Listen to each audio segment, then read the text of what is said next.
سے یہ سوال ہے کہ 2-3 سالوں سے بہت زیادہ یہ سننے میں آ رہا ہے کہ لو برڈز ختم ہو جائے گا، لیکن لو برڈ ختم نہیں ہوا۔ اس کے متعلق شیخ صاحب یہ جواب دیں کہ کیا یہ ممکن ہے کہ اتنے سالوں سے لو برڈ شروع ہے لیکن ابھی تک ختم نہیں ہوا، پھر بھی بار بار لوگ یہ کہتے ہیں کہ لو برڈ ختم ہو گیا، ختم ہو جائے گا، ختم ہو جانے والا ہے؟ تو اس کے متعلق جواب دے دیں کہ ان لوگوں کو آپ کیا میسج دینا چاہتے ہیں جو اس ہابی میں شریر لوگ گھسے ہوئے ہیں اور بار بار ویڈیوز کے ذریعے اور لوگوں کو جو ہے نا وہ بار بار یہ کہہ رہے ہیں کہ آپ نے کون سا کام شروع کر دیا ہے، یہ کون سا کام ہے، یا پھر جو ہے وہ والدین کو کہہ رہے ہیں کہ بچوں کو آپ نے جو ہے وہ کس کھاتے میں چڑھا دیا ہے، ان کو کہیں کوئی اور کام کریں، یہ کیا کر رہے ہیں؟ اس بارے میں میں جو ہے وہ یہ جواب چاہتا ہوں۔ جی بڑا اچھا سوال ہے، اور یہ تقریباً ہر فینسیئر کا سوال ہوتا ہے، اور اگر وہ سوال پوچھتے نہیں ان کے سر پہ یہ سوار ہوتا ہے جس کی وجہ سے وہ آگے پروگریس نہیں کر پاتے۔ تو کوشش کروں گے اس کا مختصر جواب دوں۔ سب سے پہلی بات یہ ہے، جو چیز ڈسکور آج سے 140 سال پہلے ہوئی ہے، جن کو ہابی میں آئے ہوئے 1.5 سال ہوا ہے، وہ تبصرہ کر رہے ہوتے ہیں ایک چیز کے ختم ہونے پہ۔ ایک چیز 140 سال سے ہو رہی ہے اور نئی سے نئی موٹیشنز ڈسکور ہو رہی ہیں، ایک بات۔ دوسری بات یہ ہے، پاکستان کی جو کیلکولیٹڈ آبادی ہے تقریباً 22-23 کروڑ عوام ہے اس ملک کی، اس کا 1% 22 لاکھ 23 لاکھ لوگ بنتے ہیں، 1%۔ میں چیلنج کرتا ہوں کہ پورے پاکستان میں چھوڑے، پورے پنجاب کے اندر یا پاکستان لے لو، آپ مجھے 1 لاکھ لو برڈ فینسیئر بریڈر، میں ان لوگوں کو شمار نہیں کر رہا جنہوں نے ایک پیٹ رکھا ہوا ہے، میں بریڈرز کی بات کر رہا ہوں۔ اب 1 لاکھ مجھے دکھا دیں، میں 1% کا 22واں حصہ کہہ رہا ہوں، اور یہ لوگ دیکھا دیکھی اس کام میں آ رہے ہیں۔ آج سے 10 سال پہلے لوگ اس کام کو کام ہی نہیں سمجھتے تھے، وہ کہتے ہیں کہ کبوتروں کی طرح مرغیوں کی طرح گنڈا ڈالا ہوا، یہ شوق ہے، یہ کچھ بھی نہیں ہے۔ جیسے نئے سے نئے لوگ آ رہے ہیں، اب آج ماشاءاللہ جس ایونٹ میں جہاں پہ آپ بیٹھے ہوئے ہیں، فائز ظفر سردار صاحب، ان کے گھر پہ انہوں نے یہ جو کیا ہے ایک پروفیشنل ٹچ دیا ہے۔ آج سے اگر آپ دیکھیں 5 سال پہلے یہ ہابی میں تھے ہی نہیں، ٹھیک ہے۔ ڈاکٹر ذیشان صاحب ماشاءاللہ 20-25 سال سے ہیں، لوگوں کا خواب ہوتا ہے ڈاکٹر بننا، ٹھیک ہے، یہ ڈاکٹر بن کے طوطے پال رہے ہیں۔ اسی طرح طاہر شیخ صاحب ماشاءاللہ، اللہ تعالیٰ ان کے کاروبار میں برکت ڈالے، ایک ملینئر نہیں کہوں گا، بلینئر کہوں گا، اور آج ہمارے درمیان بیٹھے ہوئے ہیں۔ حارث رئیس بھائی ایکسپورٹر ہیں اپر گارمنٹس کے، لوگوں کا خواب ہوتا ہے باہر ملک جانا ہے، یہ یہاں سے بیٹھ کر کپڑے باہر بھجوا رہے ہیں، اور ان کا کام ہول سیل میں ہے، میسو لیول پہ۔ وہ کہتے ہیں طوطوں سے بہتر چیز نہیں ہے، اور جتنی اچھی میتھمیٹکس حارث رئیس بھائی کی ہے وہ شاید کسی اور بھائی کی ہو۔ اسی طرح رضوان بھائی، یہ اناؤنس کرتے ہیں کہ کم کرنا ہے، یہ ماشاءاللہ ایک گرافک ڈیزائنر ہے اور ایک انٹرپرنور ہے امریکہ کے اندر، ان کے لیے اسپیشل کام کرتے ہیں، لیکن وہ کہتی ہیں جو پرندوں میں وہ اس میں نہیں ہے۔ اسی طرح ایک بندے کی مثال لیں، زبیر خالد بھائی BBA چیمپئن صاحب، ان کے موٹر سائیکلوں کا شو روم ہے ہیوی بائکس کا، وہ کہتی ہیں جو برڈز میں اس میں نہیں ہے۔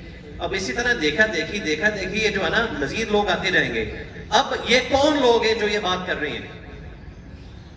نمبر 1، یا تو ان کو کام کی سمجھ نہیں ہے، وہ جس پہ کہتا ہے راس نہیں آئی ان کو۔ نمبر 2، ان کو ہضم نہیں ہوتا کہ کیلکولیشن بڑھ رہی ہے، پاپولیشن آ رہی ہے، پڑھے لکھے لوگوں کا طبقہ آ رہا ہے، ان کی جو چودراہٹ ہے، ان کا جو بڑا پن ہے وہ ختم ہو رہا ہے دن بہ دن، کیونکہ پہلے 10 سال پہلے 15 سال پہلے کوئی کسی کو کوئی چیز بتاتا نہیں تھا، اس طرح کی گیدرنگز نہیں ہوتی تھی، ایک ہی چودھری ہوتا تھا، 2 چودھری ہوتے تھے، 3 ہوتے تھے۔ اب تو وہ چودراہٹ والی چیز ختم ہو گئی ہے، نیو فینسز کو پروموشن مل رہی ہے، اور وہ صرف لو برڈ کے ذریعے ہو رہا ہے۔ چھوٹی سی بات کر کے جواب کو ختم کرتا ہوں، اس کے میں لگا رہوں گا۔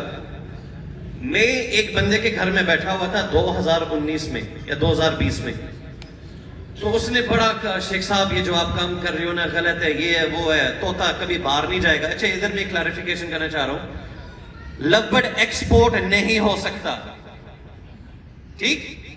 کہتے ہیں یہ جو فشریز ہے نا پرسناٹس، یہ سائٹس برڈ ہے۔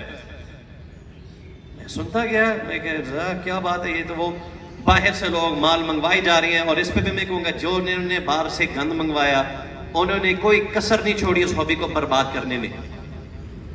آتا گیا. دیکھو اچھی چیز منگواؤ جو لوگوں کے لیے فائدہ مند ہو, مہنگی چیز منگواؤ, لیکن گند تو نہ منگواؤ لوگوں کے جو کنڈوم مالے بار. آپ کے اندازے کے مطابق امپورٹڈ لبڑ ہمارے ملک میں کتنے آیا ہے؟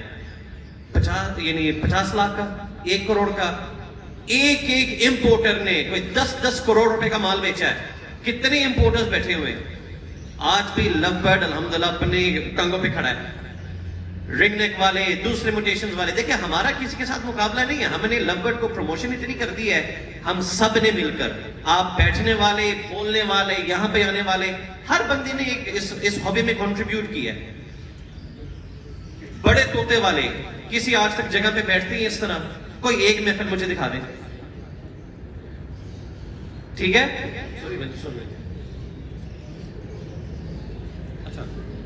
تو یہ جو نان سائٹس برڈز ہے اس نے کہا ایکسپورٹ نہیں ہو سکتا, مال جاتا ہے. میں نے ایک چھوٹی سی کلپ دکھائی تھی دبئی سے آنے کے بعد ڈاکٹر صاحب درشد کی. ایک انڈیویجول سارا مال بیچتا ہے, لیکن ہمارے ملک میں ٹرینڈ یہ چلتا ہے کہ شوہر اپنی بیوی کو اپنی تنخواہ نہیں بتاتا, جس کے ساتھ آپ نے سادی زندگی گزارنی ہے ان سی چیزیں چھپاتے ہیں. تو انہوں نے عوام الناس کو کیا بتانا ہے؟ ایک کلچر ہے ہمارے ملک کے اندر. انگلینڈ کے اندر یہ چیزیں نہیں تھی. تو میں جتنا کر سکتا تھا میں نے ایکسپوز کرنے کی کوشش کی کہ یہ ہوتا ہے وہ ہوتا ہے. وجہ جب میں آیا تھا 2000, میں اپنی جو تقریر ہے نا میں ادھر ہی کرنے لگا ہوں, صحیح ہے نا, تاکہ میں اسٹیج پہ نہ ہوں. جب میں آیا تھا 2009 کے اندر, والد صاحب نے کئی کاروبار کی, ان کا نقصان ہوا اور بہت نقصان ہوا, کیپٹل ہم نے گما دیا, سب کچھ کیا. تو میں نے بہت رف ٹائم دیکھا ہے, میں نے اس طرح زندگی دیکھی ہے, اونچ نیچ فائنینشلی. یہ طوطے سہارے, میں کسی اور کی بات نہیں کرتا, میں اپنی بات کرتا ہوں. انگلینڈ میں پیدا ہوا, میرے والد صاحب انگلینڈ میں پیدا ہوئے, پوری فیملی پاکستان شفٹ ہوئی. وہاں پہ لائف سٹائل الگ ہے. اس لائف سٹائل کو پاکستان میں ایڈجسٹ کرنے کے لیے آپ کو کئی لاکھ روپے مہینے کے چاہیے. اور میں یہ دعوے سے کہہ سکتا ہوں کہ میں پرندوں کے علاوہ اور کوئی کاروبار نہیں کرتا, میں اور کوئی کام نہیں کرتا, میری فیکٹریز نہیں ہیں. اور جو لوگ کہتے تھے شیخ صاحب آپ کی نوکری تو تھی لاہور مکتب میں نے وہ بھی چھوڑ دی ہے, اور وہ چھوڑ کر کوئی پلاسٹک کی فیکٹری نہیں کھولنے لگا, انشاءاللہ لبز میں ہی ہوں. باقی اس کا ایک سکوپ ہے انٹرنیشنل لیول پہ. میں نے ایک موازنہ دکھا دیا, عربی ممالک میں کس لیول گند پڑا ہوا ہے, ادھر کسی نے محنت نہیں کی, کوشش ہی نہیں کی. وہ ایک ایونیو ہے, کھلا ہے, جو میدان میں بھاگ سکتا ہے بھاگے. اب لوگوں کی کوشش ہے کہ وہ کمروں سے شروع ہوتے ہیں, پھر ویڈیو سے شروع ہو گئے, پھر ویڈیوز پہ آئے نہیں, وہ کھلے منظر یہاں پہ اندر کھاتے ہیں, لبڑ نہ لائیں مر جائے گا, وہ رول گیا, یہ ہو گیا, وہ ہو گیا. ایک بندے کی اپروچ ہے. ایک بندہ, کئی سارے بندے ہیں کہ ان کی بنیاد ہی لبڑ سے بنی ہے, اور آج آپ لبڑ کو ہی کرانے کے چکروں میں ہو. کئی لوگ ہیں جنہوں نے کبھی زندگی میں لبڑ لگایا ہی نہیں, ایکسپیرینس نہیں کیا ہے, اس کو کرانے کے چکروں میں ہے. جو بگ پیرٹس والے ہیں, میں بے شمار نام تو نہیں لے سکتا, بے شمار لوگوں کو جانتا ہوں جنہوں نے بگ پیرٹس رکھے ہوئے بڑے پیمانے پہ, اندر کھاتے لبڑ لگائے ہوئے. ان کی بیچنے مجبوری ہوتی ہے نا, وہ پھر مجھ سے رابطہ کرتے ہیں, تو مجھے تو پتا کون کون ہے, کس نے اندر کھاتے وہ دور دور کمروں میں بریڈ کرائے ہوئے. تو لبڑ کو کچھ نہیں ہوتا, بشرط آپ اپنے آپ کو وقت کے ساتھ اپ گریڈ کرتے رہیں. دیکھیں یہ ایک چیز ہے کہ پاکستان میں جس طرف ہوا رخ ہو جاتی ہے نا, لوگ اسی طرف مڑتے ہیں. وہ کہتے ہیں اچھا البینو سارے البینو, کریمینو سارے کریمینو, اپلائن سارے اپلائن. البائنو ریڈ آئی نہ ایل ایس پی کے شو میں جیتا ہے, یعنی بیسٹ آف شو, نہ ہی اے سی پی کے شو میں, نہ ہی کسی یورپین شو میں, نہ ہی کسی اور ملک کے شو میں. جیتا کیا تھا؟ ہیری مولڈر کا اپ لائن, یہاں پہ اپ لائن, ان کا اپ لائن. ہم شارٹ کٹس تلاش کرتے ہیں بغیر محنت کے. اچھے اپ لائنز ڈیولپ کرنا ایک آرٹ ہے. طاہر بھائی اس کے اوپر بہتر بات کر سکتے ہیں. جو کمرشل بریڈرز ہیں وہ لگے رہے ہیں البینوز میں, کریمینوز میں. اگر آپ میں صبر ہے, آپ کا ایک ویژن ہے, تو آپ اس پہ کام کریں. تو دوبارہ آپ کا سوال کہ لبڑ کو کیا ہوگا, کچھ بھی نہیں ہوتا, لیکن اپس اینڈ ڈاؤنز ریٹس کے اندر ہوں گے. اوکے شیخ صاحب نے ایسی کچھ نہیں ہوتا. ایک چیز 2 لاکھ کی ہے, اس سے اگلی سے اس سے اگلی موٹیشن باہر کے ممالک میں آ چکی ہے, اور آپ ابھی تک وہ جو ہے نا وہ گرین یوونگ پہ لگے ہوئے ہیں. تو اب اس میں آپ کا قصور ہے, ان کا تو قصور نہیں ہے نا. تو I hope I answer the question. Thank you. اور میں نے کافی ٹائم لیا ہے. جزاک اللہ.